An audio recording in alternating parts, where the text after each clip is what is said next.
Provide food and beverage service. In this unit, you will learn the following: organise tasks and plan workflow, manage the service cycle, manage relationships with colleagues and customers,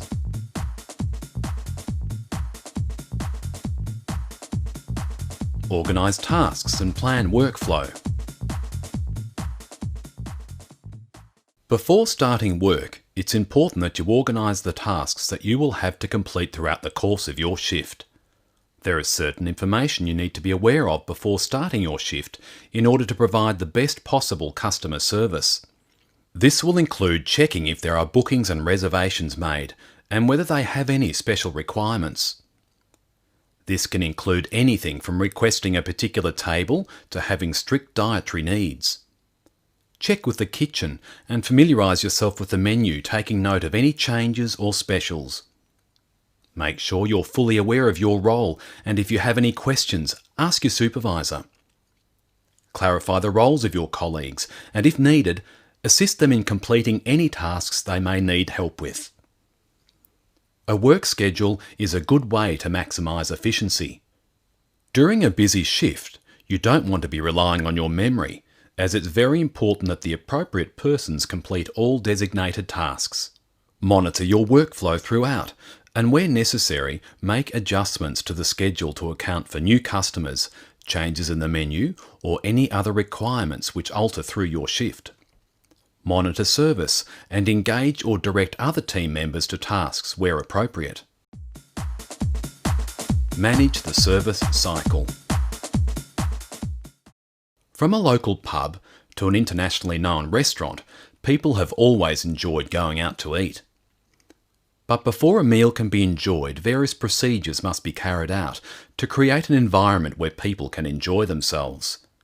It may be your job to carry out these necessary tasks. So let's begin by looking at the tasks concerned with preparing a dining area for use. The cleanliness of the dining area is of paramount importance. It must be maintained to a high level to ensure that bacteria and other health hazards do not affect the customers. You may be required to check the cleanliness of the dining area. Possible trouble spots include floors, windows, tables, lights, chairs, and fittings. Of course, it's no good having a clean dining area unless all other customer facilities are clean and hygienic as well. Customer facilities include the bathrooms, the bar, entertainment areas, reception areas, and other parts of the venue that the patron has access to. You may be required to check these customer facilities before the public is admitted. Check your workplace procedure and ask these questions. Are the toilets clean? Are they in working order? Are the hand basins clean and working? Are the taps clean? Is there enough toilet paper? Are hand dryers working or hand towel dispensers stocked? Is there enough soap? Do doors work? Is the floor clean and dry? Are latches, knobs, doors and switches clean, and do they work? Is the bar prepared? Are entertainment areas clean? Is the ventilation adequate? You should also check all equipment that staff may use to make sure it's clean and in order. The next question you must ask is the environment appropriate for the kind of guests your venue wishes to attract? The environment in your dining area is important. People who go out to eat generally expect a comfortable and relaxing time. To achieve this, restaurants have usually used soft instrumental music and soft lighting. However, it must be remembered that each restaurant will have its own particular environment, depending on the house style and the type of customers it wants to attract. Your responsibility is to make sure the dining area lives up to the house style. Certain environmental concerns, however, are universal. The environment shouldn't be too hot or too cold.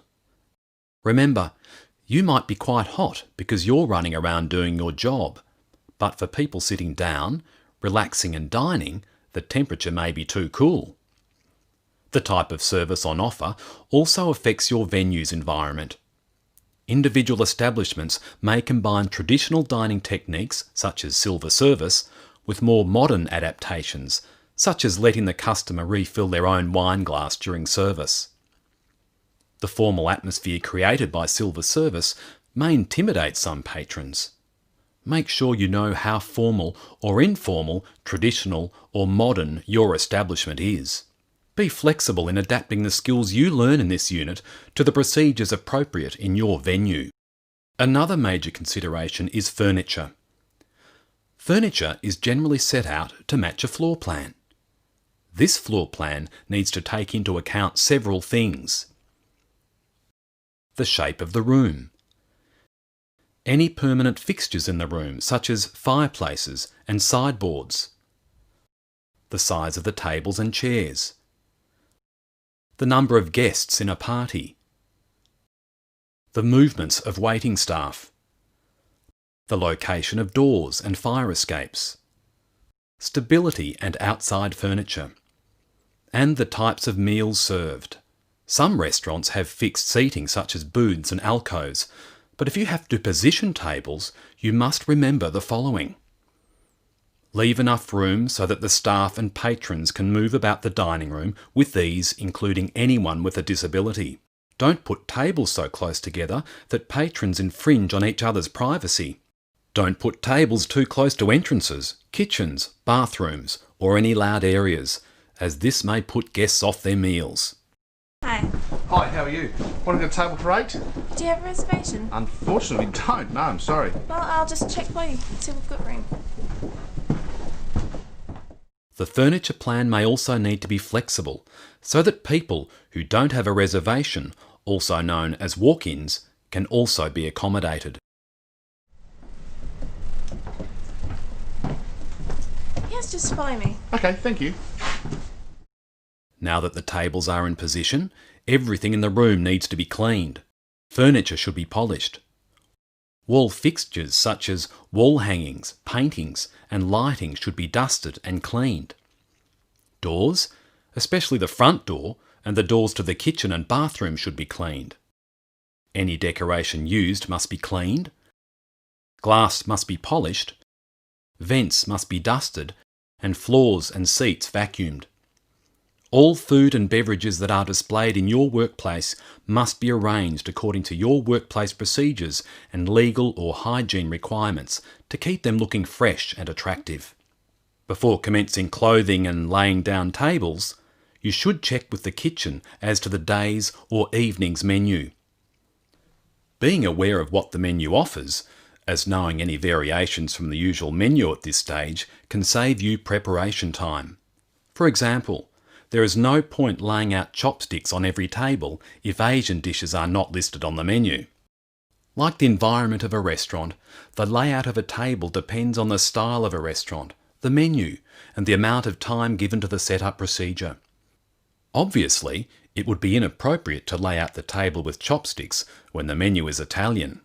However, to be mindful that individual customers have special requirements, such as needing a fork and spoon because they can't use chopsticks. If your restaurant uses tablecloths and other coverings, you should be familiar with these and how they're used. If you are required to cloth a table, here is one traditional way of doing it. In the case of having to re-cloth a table during service, you should take care to do it quickly, with minimal disruption and without exposing the bare table. Exposing the table is unsightly and disrupts the ambience of the dining area. Here is one way of doing it. You also may be required to fold napkins in a neat and decorative manner. Common styles are bishop's hats, fans and cones. Your supervisor will show you the styles used in your restaurant. When you lay down tablecloths, you should always check that they are clean. If you notice any dirt on the cloth, you should remove it from the dining area and notify your supervisor. Cutlery must also be kept clean and polished. To polish cutlery, it must be dipped in hot water with vinegar and wiped with a polishing cloth. If a piece of cutlery falls on the floor or is otherwise soiled, it must be returned to the kitchen immediately for cleaning. When laying out cutlery, hold it by the side of the neck or handle to avoid contaminating it. When it comes to glassware, you must first check that there are no chips or cracks that may have occurred during washing. Then the glassware must be polished by holding the glassware over rising steam. It should then be polished using a polishing cloth. If a glass is dropped and is not chipped or broken, it should be taken back to the kitchen for cleaning. The process of welcoming the guest begins well before they arrive. Prepare yourself by finding out what is on the menu, including any specials or changes. You should also find out the main ingredient of each dish, particularly if they contain ingredients such as nuts, as these can cause allergic reactions. Also find out if the dish is light or heavy, and if the dish is vegetarian. Find out which dishes are available in entree size or half portions. If you can answer these questions without referring to the kitchen, the customer will appreciate it and you'll appear professional. Hi. Hi. Table for 8? Do you have a reservation? When the guests arrive, they should be politely greeted. And if your venue offers reservations, this is the time when you should inquire if they have a booking. Notice if there is a host within the group of customers. This will help later with the ordering procedure. Hi. Hi. Table for 8? Do you have a reservation? Yes, we do. If they do have a reservation, the details of the booking should be asked. If these correspond to the notes in the reservation book, lead the guests to their table. Yes, would you like to fly me? Okay, thank you. Hi. Hi, how are you? Want to get a table for 8? Do you have a reservation? Unfortunately, don't. No, I'm sorry. Well, I'll just check for you, see if we've got room. If no reservation has been made, a check must be carried out to see if the required number of tables can be made available. Hi, can I help you? Yes, we have a reservation for O'Malley, thank you. Yes, would you have a preferred table? Yes, it's our wedding anniversary today. Find out if the customers have any special requirements, such as preferred tables. As demonstrated earlier, you may need to move tables together to accommodate large parties. Assist the customers with hats or coats, then show them to their tables and draw chairs out for each of them when they're ready. This is also the time to ask about other requirements, such as high chairs.